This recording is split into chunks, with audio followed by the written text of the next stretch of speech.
One person has asked, please can you expand a little bit about what you think staff training might look like for, trans inclusion, gender identity, and that side of things. What do you think, Sean? Well, I definitely think that staff training should be run by an expert organization or by an expert provider, i.e. that's somebody with a lived experience, or an organization that has a lived experience. Trainers, it should be regular.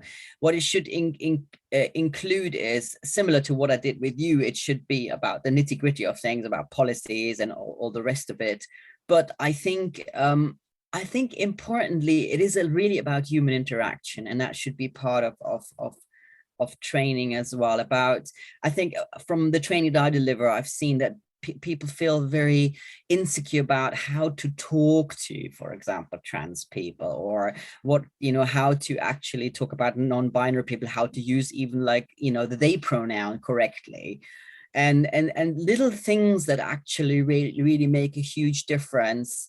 So that's what I meant when I said in my slides talking about terminology, which it's sort of one of those words, but I think that's usually the section that people are mostly interested in, or the way to ask, like, for example, what I said in the incoming calls training, not just to say, oh, are you a madam or a sir or something like that, but actually how would you like to be addressed, but to everyone, and I think sort of little things, how to ask for pronouns, and that sort of stuff that I think is really important in the training.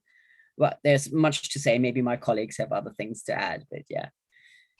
Yeah, absolutely. I think it's really important. Even just the small things that actually people might not think about is important to include.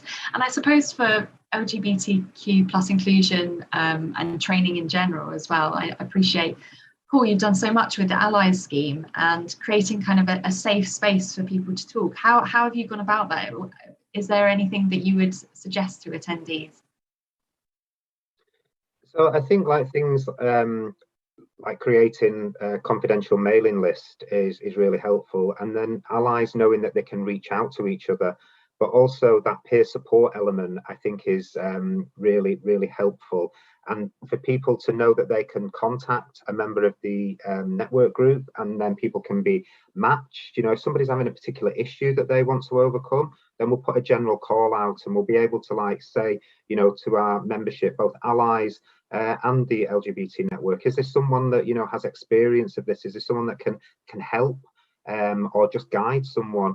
And we expand that to our mentoring scheme. So some piece of work that we've done with our Manchester Goal, which is a mentoring scheme, is now that people can ask to be matched to somebody who is LGBT plus, for example, or ask to be matched to someone with a disability, and that really helps them have confidence in that system and know that the person that they're going to be speaking to has that lived experience, and they can really relate to maybe some of the issues or some of the barriers or perceived barriers that the individual has. So I think there's so many ways that we've been able to create those safe spaces, and people do use them, and I think that that's really important. We create them, people use them, and there's the evidence that they are helpful to people.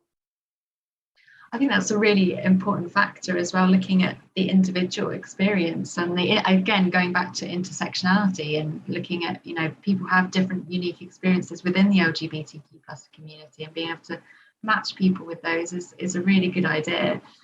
And I suppose, Ian, having, been a senior kind of leader and kind of ally and role model, what would you suggest, to include in LGBTQ inclusion training potentially for senior leaders as well?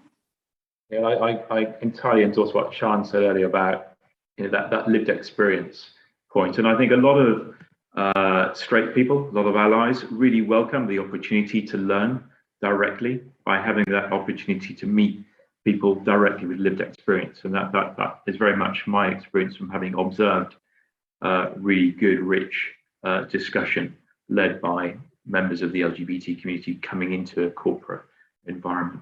I think there's another kind of more nuanced dimension as well, Emma, to the training, which is around accountability, particularly for line managers who are heading up teams, middle level managers who might not be as visible to people like me at the top of the organization. So how can you drive that change further down the line, if you will? And I think accountability is really critical. So examples might be ensuring that all recruiting managers, anyone who is accountable for recruiting, must go on this sort of training in order to understand a lot of the issues that we've been hearing about this morning. And you can then take that even further to build it into the staff appraisal and performance review process. So, you know, if managers are recruiting teams, you know, what is their team profile, and how is that team profile evolving over time to reflect the wider workforce?